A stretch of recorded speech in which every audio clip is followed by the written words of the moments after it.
proud Michigan city, once the epicenter of America's car industry, now more famous for its crime rate. The city of Flint has been known as one of the most violent cities in America for its size. Historically, in the top 3 per capita in terms of violence. So we're used to shootings and we're used to assaults because we have way too many of them. 2010 was a record-breaking year. We had 66 homicides in the city of Flint alone. And it was just the beginning of what we were about to see. In the stillness of the early morning in a desolate part of town, an unusual heap of what looks like trash on the sidewalk catches the eye of a Flint police officer. And he pulls up next to 2 other patrol officers also on 3rd shift, and he says, you know, I think I saw a pile of clothes back there on Saginaw Street, but I'm not sure. So why don't you guys follow me back there? I think I ought to check it out. What, at first glance, looks like a pile of old clothes, turns out to be something far more disturbing. It was a man who had been viciously stabbed, lying in a pool of blood.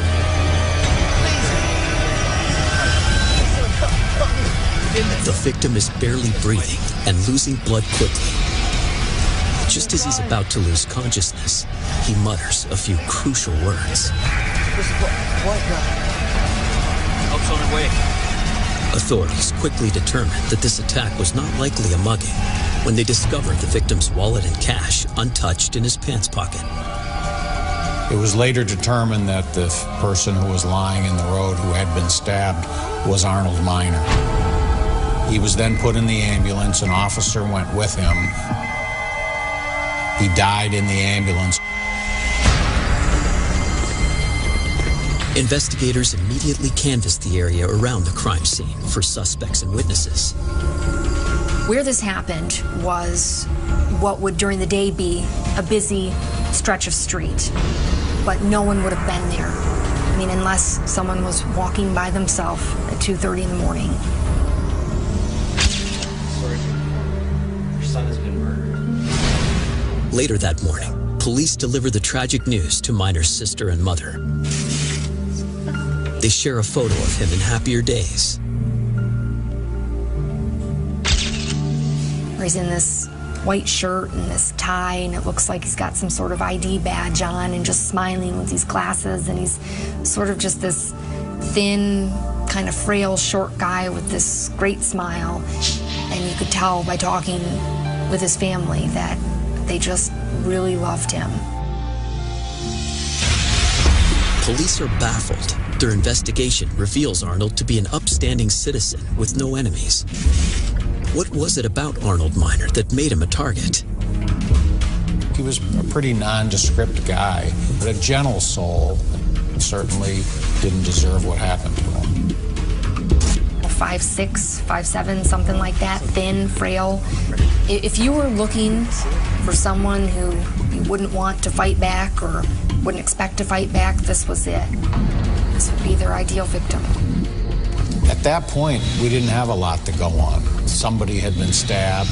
We knew he was alone, walking on the streets of Flint. That's pretty much all we knew.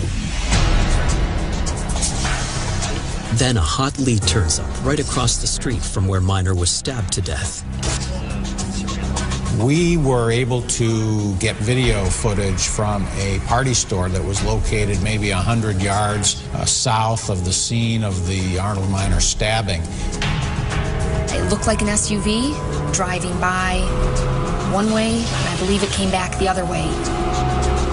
It was a suspiciously quick change of direction. Armed with this vital clue, police spend hours poring through their records. Arnold Miner's attack seems to fit into an emerging pattern of stabbings that has been escalating over the past week. Black men being accosted on the streets of Flint in the middle of the night while they were alone walking. We started thinking maybe we have the same perpetrator of all these crimes. Detectives turn back the clock. 3 months earlier, 31-year-old David Motley is stabbed to death. At the time, it was wrongly chalked up to gang violence. Then, a month later, another victim. The second homicide was not discovered until, I believe, June 21st. Now, that's nearly a month apart. And there was no investigative connection made then. The unfortunate second victim turned out to be 59-year-old Emmanuel Dent, whose life was cut short after multiple stab wounds caused him to bleed to death. Gun violence is almost 100% of the crime that we see in Flint. We don't see a lot of stabbings, and as we started to see more, those certainly stuck out. Over the series of the next few weeks, there began to be one assault after another. And beginning on July 26th, July 27th, 28th, and 29th, there was one each day. Some of these individuals were lifted up off the ground as the knife protruded up towards the chest cavity.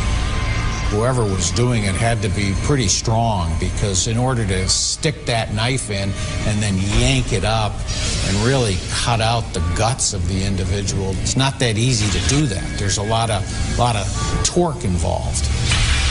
6 men stabbed, 3 dead.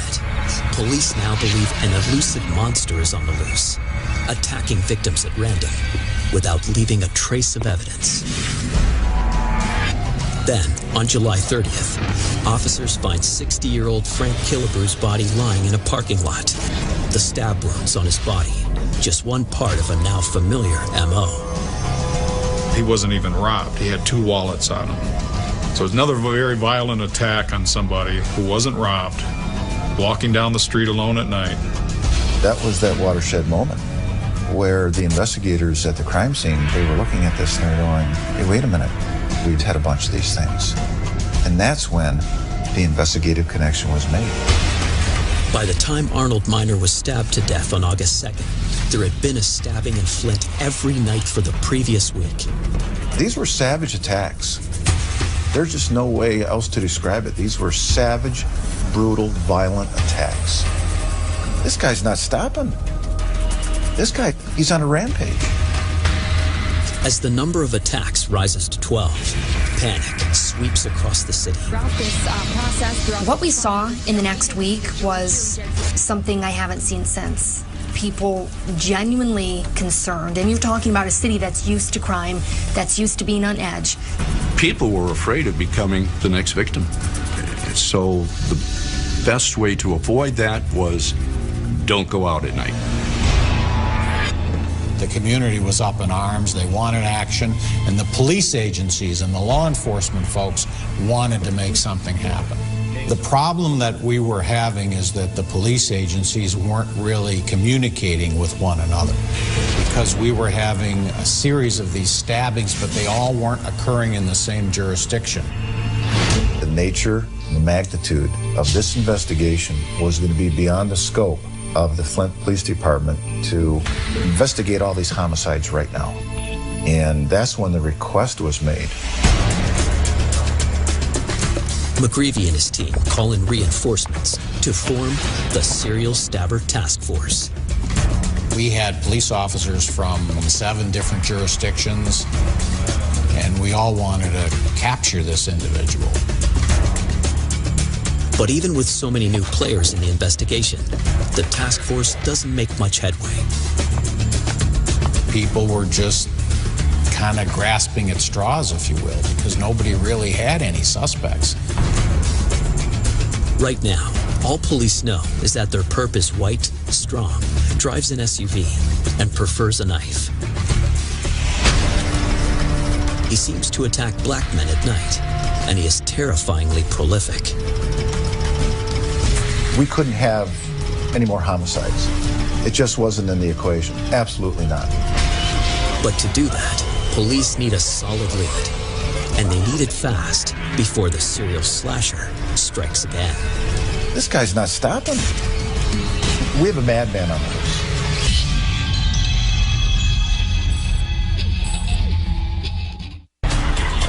A cold-blooded killer has randomly stabbed 14 people in Flint, Michigan in 2 months, and there's almost no evidence to go on.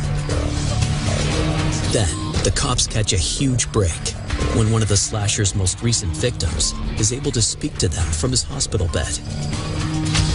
17-year-old Etwan Wilson is a good-natured kid, originally from the rough neighborhoods of East Detroit. He was sent to Flint with his mother, hoping that this town would prove safer than the last. Not only for him, but also for his son.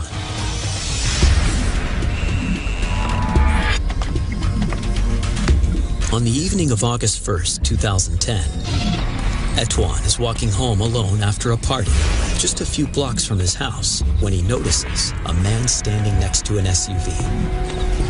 He was on the phone, and I can hear him say, "Man, you got me lost, I don't see it." I had to go like past him to get to where I was going. So as I was walking closer, he said, "Excuse me, do you know where Clio Road is?" Right here. Take a left on the street. Okay, thanks. I was like, "Man, what is you doing?" And as I pushed him, that's when I felt the knife come out of him. And when I seen the blood, I just took off running.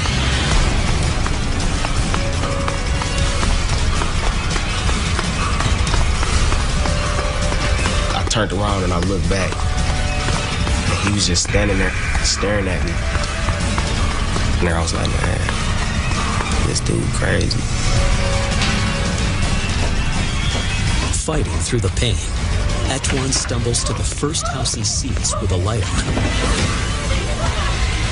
As he lies on this stranger's floor, Etwan thinks these moments will be his last. I'm like, I'm getting sleepy. And that's when she started crying. And she was like, "No, don't go to sleep, don't go to sleep." And she grabbed the cold water and she was like, splashing it on my face, man. That was like giving me a lot of energy, to stay awoke, stay alive. And the lady, Regina, she was stressing to me like, "You're not gonna die, you're not gonna die." Barely breathing, one thought keeps going through his mind. I remember saying, like, "I don't want to die here without my son. Like, I want to see my son again." But blood is pouring out of his wounds, spreading across the floor. I remember the ambulance coming in, and I heard him say, "Oh, he's stabbed in the lungs. You gotta hurry up." And I just remember passing out. I remember waking up, seeing my daddy sitting next to me. And at first, it kind of scared me because I'm like, this just happened at 3 o'clock this morning and you stay way in Detroit. How did you get here? Not knowing that this happened 2 days ago. With 40 staples holding his wounds together, Etwan is lucky to be alive. The knife just missed puncturing his heart. But the damage to his chest and abdomen require a long and painful recovery. Now, 4 days after the attack, Etwan is well enough to talk, and he gives them exactly what they need, a detailed description of the attacker. He was big, like a UFC fighter, like he cage fight or something. Couldn't really see his face, because he had his cap pulled all the way. He had it bent at the top, and it was a dark night, so. The way she drew the eyes was like kind of perfect. Authorities release an official statement to the public, along with the sketch. The stabber is a monster of a man, 6'5", 280 pounds. Also described as a wide-jawed white man. That sketch got so much play in the papers, online, on television, posters. People now just had this image ingrained in them. And I think this really helped the community understand that, wow, they're making some progress. The climate in the city of Flint was palpable. People were in fear. They had a madman running around and preying on these victims. We had to get this guy. A white male, and all 14 of his victims African American. There was a notion that there were maybe some racial implications. From an outsider looking at it, it would seem that this was a race issue and that he was going after black men. But if you know the demographics of the city, the person that's going to be walking by themselves at that time of the day or at that time of the night is going to be a black male just because of the city we live in. That's the majority of the population. You know, I don't really know why he was stabbing black people, but he didn't say anything racial when he stabbed me. Police have no idea whether the slasher is motivated by bigotry or just a lust for killing. But as more recovering survivors are able to speak, investigators find they're all telling the same story. He would drive the streets of Flint. He'd see an African-American male walking along a sidewalk. He'd pull up. He'd say, "Hey, buddy, can you tell me how to get to such and such a place? Hey, do you know anything about fixing a car? I got a problem here. Can you come closer?" And that's when the attacks would occur. Police believe the slasher makes an effort to hide his powerful size to his victims as he lures them in. Well, it's nighttime, and the street lights don't work so well, and he may not appear quite as large as he ultimately turns out to be. And I think he used that to his advantage, and he wasn't as ominous looking until they got up close and that knife came out. They would come to his rescue because they're good, kind-hearted people, and then he would take advantage and attack them. That's a pretty low thing to do. After 5 days without any significant progress, frustrated investigators reach out to the community for help by setting up a 24-hour tip line. And the phone was literally, I'm told, ringing off the hook constantly with concerned citizens offering tips. Thousands of tips are pouring in, and thousands of leads for police to tirelessly follow up. It was pure adrenaline. They'd work to the point of exhaustion. They'd lay down on the floor in their office and they'd get some sleep. Just didn't think about it. Just kept on moving. This was a you shall not fail mission. It was a chase. We just had to keep on going. I don't think I've ever seen such a dedicated group before on any case that I've been involved with. Guys, you don't know what it's like. You need to go out in the street. In the grip of terror, Flint, Michigan holds its breath hour by hour, waiting for news of another stabbing. You don't know what's going on. My daughter won't even leave the house. I'm scared. But to everyone's surprise, 3 days pass without a new attack. And each day, it was like we were kind of almost in a sense waiting. Is this guy taking a break? Is he taking some time off? Or are we going to see another run? It won't be long before investigators get their answer. The guy said, "We've just had 3 assaults identical to what you had up in Flint." We were stunned.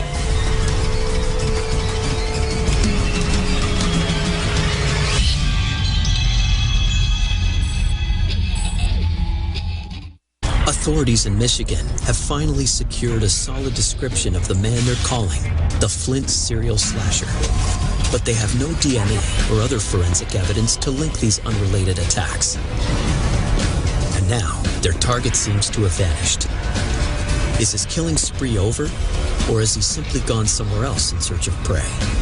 To answer that, police send out bulletins across the country.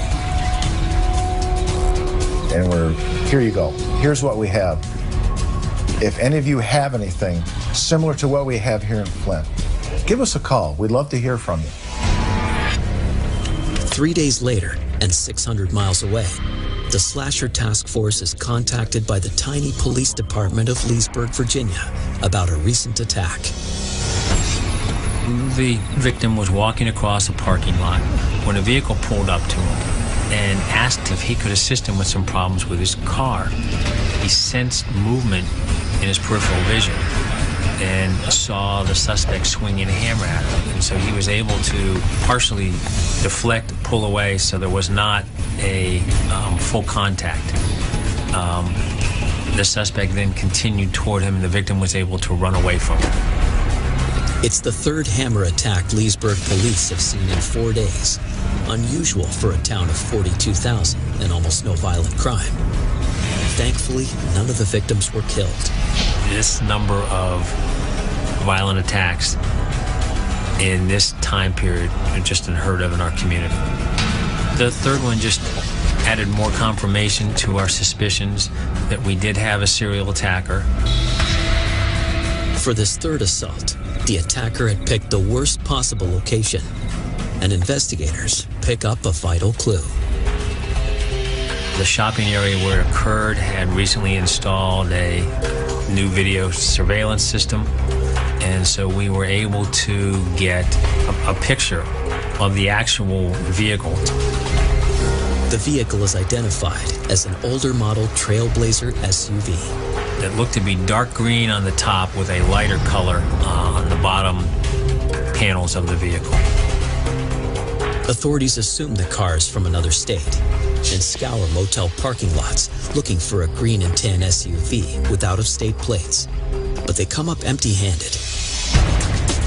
Armed with the make, model, and color of the car, Leesburg police put out an all-points bulletin for it and any similar attacks. What initially was locally focused for similar cases expanded to regional and ultimately national. They come across bulletins from Flint about the recent serial slasher attacks and contact police in Michigan. The guy on the other end said, "We've just had 3 assaults identical to what you had up in Flint." We were stunned. His weapon of choice may have changed from a knife to a hammer, but everything else about these attacks is the same. Police are convinced it's all the bloody handiwork of the serial slasher. And now the Flint Task Force has something they didn't have before: an accurate description of the SUV. And they said, "Oh yeah, by the way, the Blazer we have down here, there's a couple of dents in the hood." We didn't have his face yet, but we now confirmed that it was the green over beige Chevy Trailblazer. The media gets wind that Flint's slasher has now gone national, and the story explodes overnight, sparking coast-to-coast panic. So this drew a lot of national attention, so it made sense that CNN, ABC, NBC, CBS, international media were all over this. And the SAT truck started rolling in. And then everyone's worst nightmare comes true. 2 days later, and 450 miles from Virginia, another horrific attack. Toledo, Ohio, police department calls up, says, "Not so fast. We have an attack down here, identical to what Leesburg has had and to what you've had." It's like, oh, this thing is, where's it going to go next? Outside a picturesque church in the metropolitan town of Toledo, Ohio, the church custodian takes a well-deserved break. A hulking man steps out of a green SUV. He asks the custodian for directions. Harmless enough, until...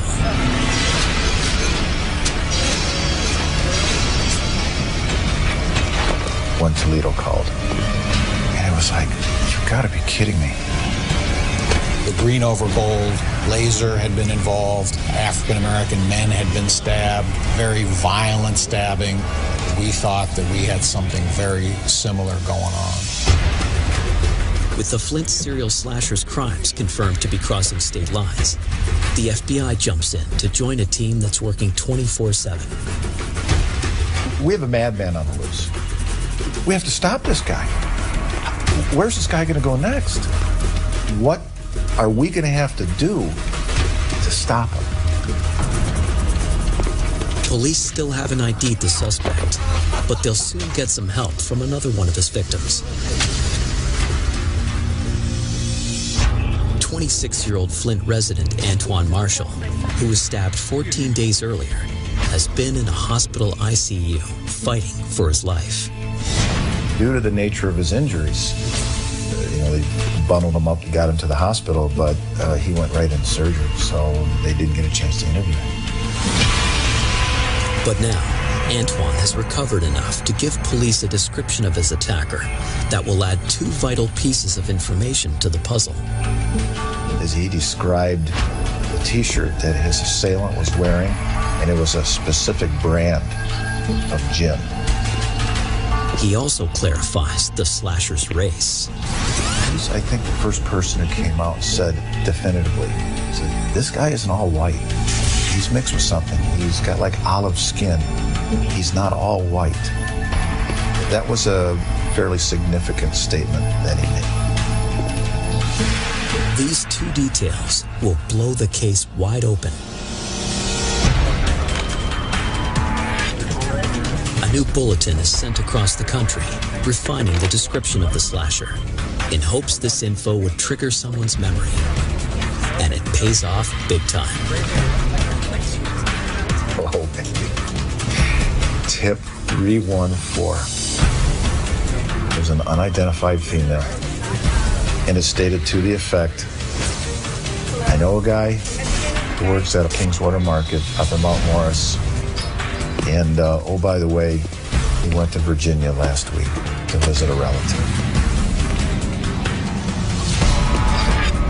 Hey guys, how's it going? We got 80 students called today. Did you notice that? But we now had somebody who matched the description, who had the right vehicle, who had some ties to Virginia. As investigators question the market's owner, a familiar logo catches the eye of one of the investigators.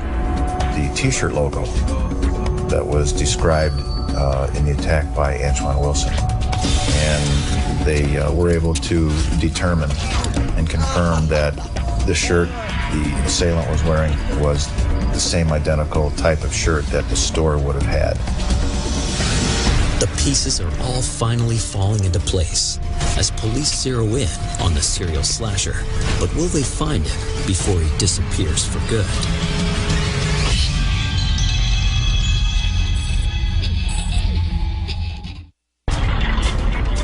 The Flint serial slasher has now jumped 3 states, randomly stabbing 18 victims without warning. 5 men are dead, 13 have survived. It's a bloodbath that's causing widespread fear, hysteria, and disbelief across the nation. But a game-changing tip has led state troopers to a market where they believe the killer may have worked. Police know they've hit pay dirt when the owner immediately recognizes the man in the sketch. They learned that the individual worked there, he matched the description. They weren't sure of his full name. They only knew him as Eli. But they told us he was going off to Virginia and that indeed he had that kind of a vehicle that had been part of the bulletin. The owner's information is sparse. Eli only worked for a short time on the night shift, and the owner paid him in cash. But the most valuable information of all comes from the security cameras installed in the store.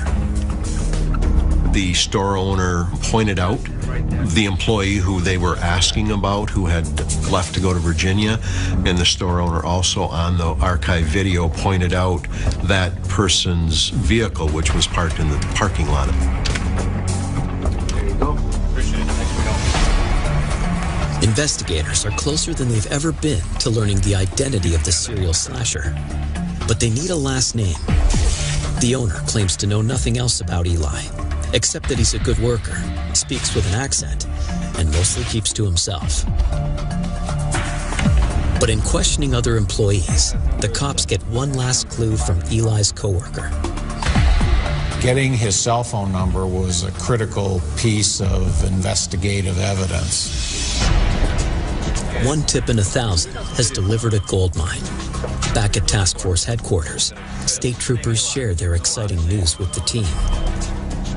At this point, the investigators had an exact match on the vehicle, and the fact that this guy went to Leesburg, similar descriptions of the T-shirt, and now they had a cell phone number, and we had a picture. So right now, things are beginning to move ahead just a little bit faster. They still don't have the suspect's last name, but in a stunning stroke of luck, the name of the market rings a bell for a member of the task force. And the one investigator goes, I remember that market. We did an alcohol enforcement sting a few weeks back. In fact, the guy you're talking about, the description, he matches the guy that we gave the ticket to. The Flint serial slasher is also guilty of selling alcohol to minors. And they actually had his driver's license, or at least a photocopy of it, because they had written him a ticket. And that's how we learned the real name of Eli was Elias Abuelazam. Now that they have his full name, the task force goes into overdrive to track him down. By now, he'll know they're onto him thanks to the media attention. So he's no doubt laying low. Physically now, we still didn't know where he was. It's like trying to find a needle in a haystack in a sense, right? Where could he be? If his name and photo are released to the public, he could go underground and disappear for good, unless they can find him first. Once we had his cell phone number, we were able to use it really to track him. Meanwhile, authorities dig into 33-year-old Elias Abuelazam's past. The investigation determined that this individual was an Arab Christian born in Israel. His father died when he was young. During his teen years, he was sent to the United States to the Virginia area to live with family members. Late 2008, early 2009, had a run-in with his brother-in-law that resulted in a physical altercation, and then ended up going to the Flint, Michigan area and living with relatives there. But what really caught everyone's attention was an incident in his country of birth.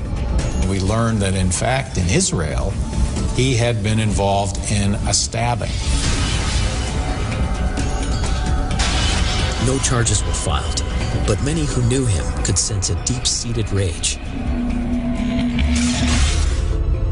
It is a rage that victim Etwan Wilson knows all too well. 17 years old, my life was just changed, just really went downhill.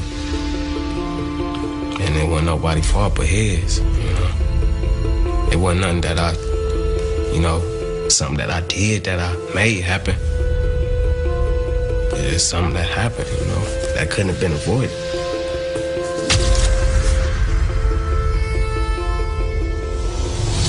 Back at the task force, the cell phone tracking expert pings Abuelazam's phone.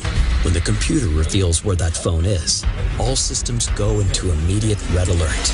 Guys, we got some bad news. Our suspect is on the move. It looks like the slasher is on the verge of escaping for good. They got it within 1,000 yards of Louisville, Kentucky International Airport. Very close to the airport are two interstates. Is the guy flying, or is he mobile? Is he driving? Their worst fears are confirmed when they check passenger lists for flights leaving the airport that night. And there he was, checked on a plane to fly to Tel Aviv. If he gets on that plane to Israel, we may never get him back. But to stop him, they not only have to secure a warrant, find him and arrest him, they also have to do it from 700 miles away in under an hour.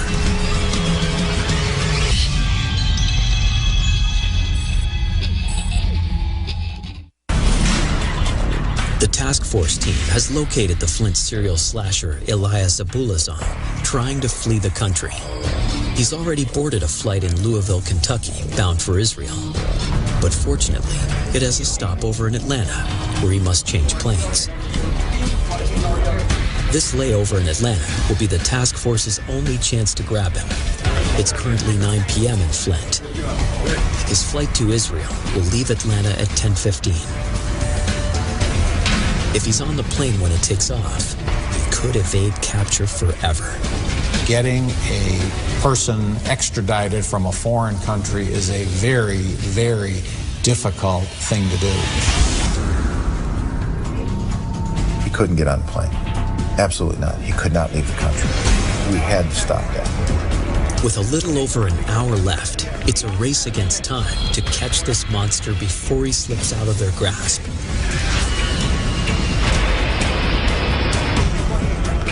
But they can't just arrest him on the spot. We have to come up with a warrant. We have to come up with something to hold him.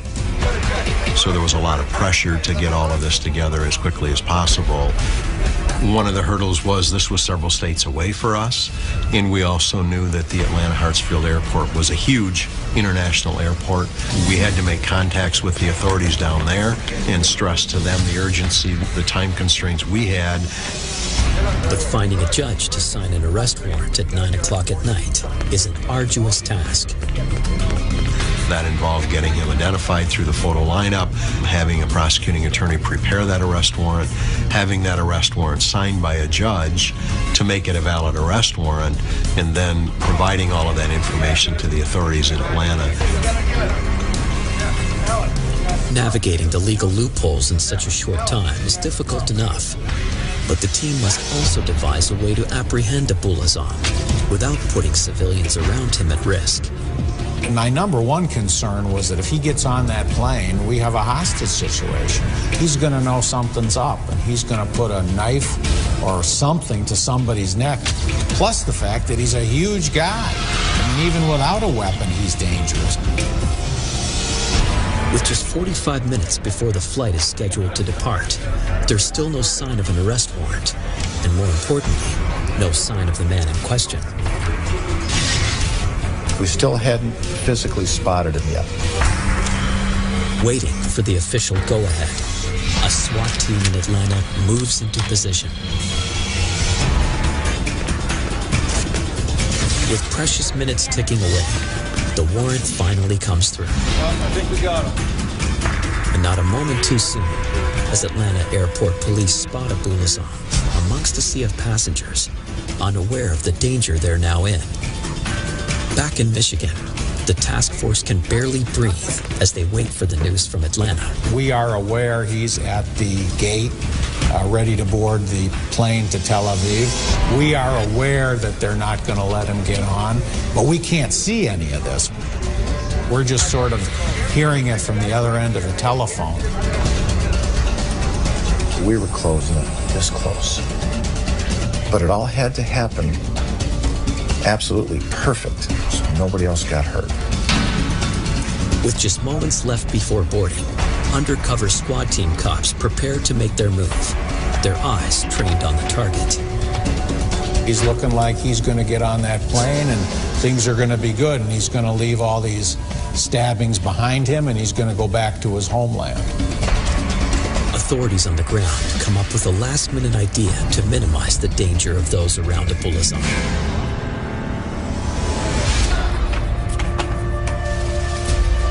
Mr. Abuelazam, can you please make yourself known at gate C24? An announcement is made over the public address system asking that Elias Abuelazam please come up. And maybe Abuelazam felt when he heard his name announced, this is great. They're going to upgrade me to first class because I'm a big guy, and they realize that I need some extra room. And he's standing up. He's walking to the counter.